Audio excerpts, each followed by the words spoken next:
Auburn's biggest problem is not necessarily losing 41-12 to Penn State. Make no mistake, it's not good.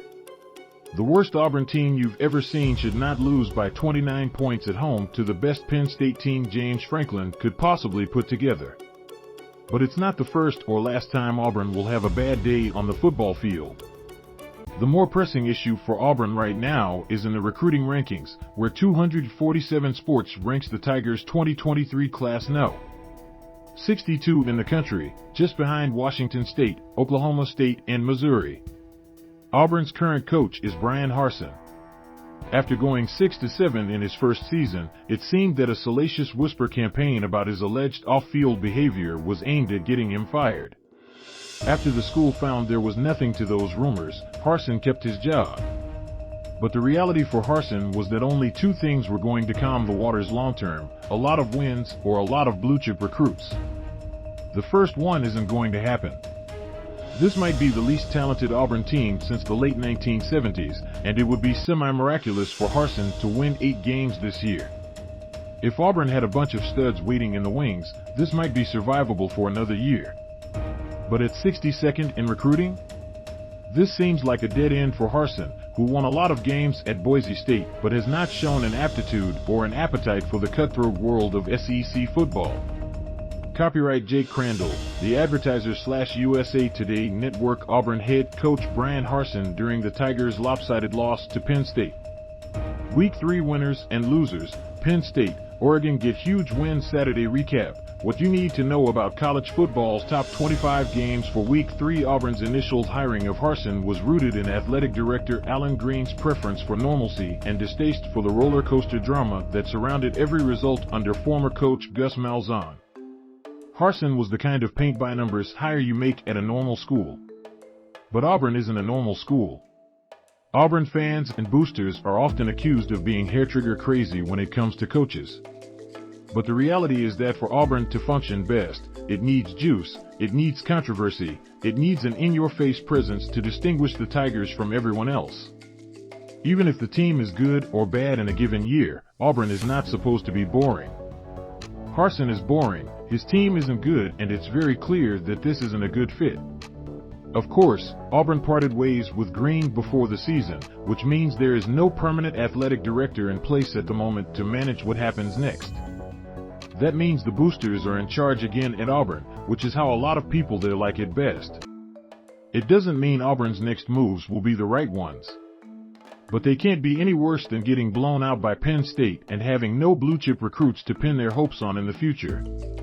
Things will probably get better for Auburn at some point, but for now the Tigers are no. 1 in the Misery Index, a weekly measurement of which fan bases are feeling the most angst about the state of their favorite program. Colorado, there is always one power conference program so awful that you have to pay attention the way rubberneckers slow down to look at car crashes on the side of a highway. For a long time, that team was Kansas.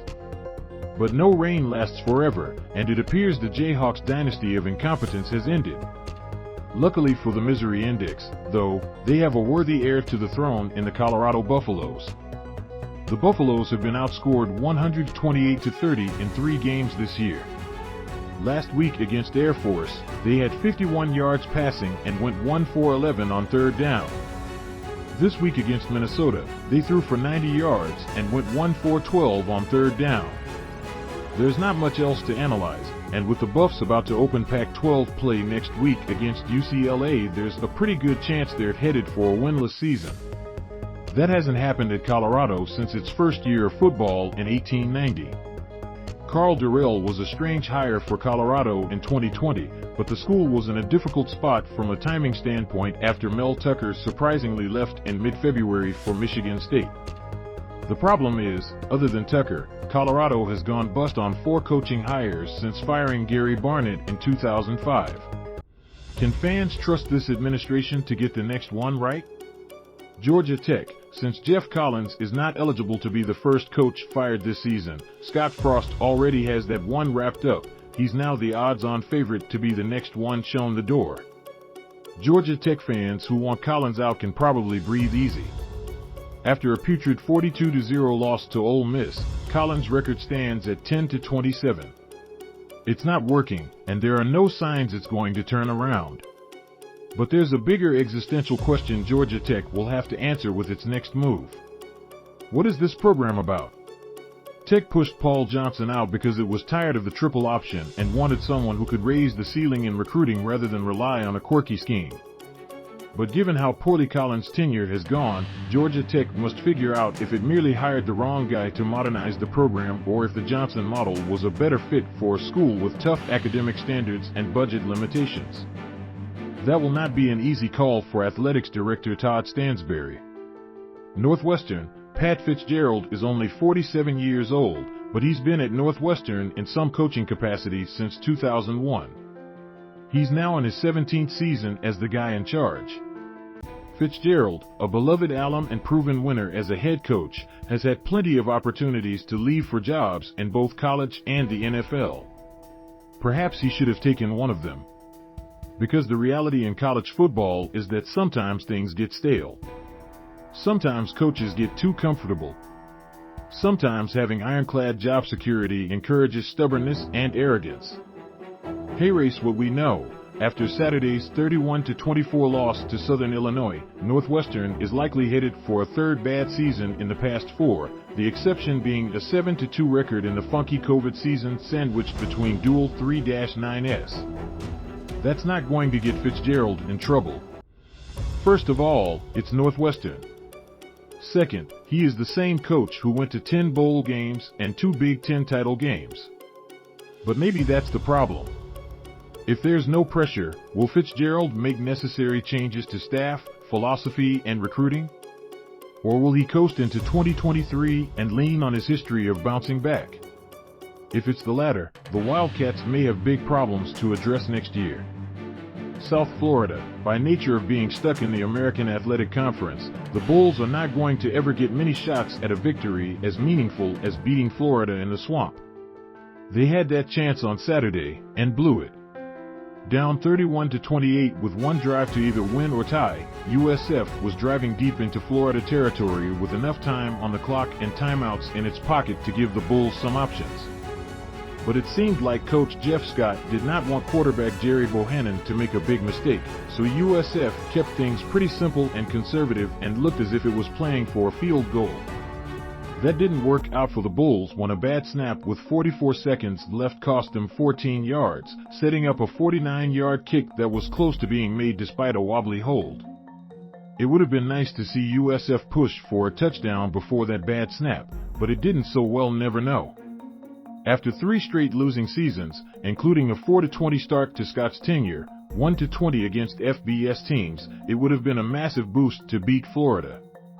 Instead, it's just more frustration for a program that has a history of what-ifs and missed opportunities.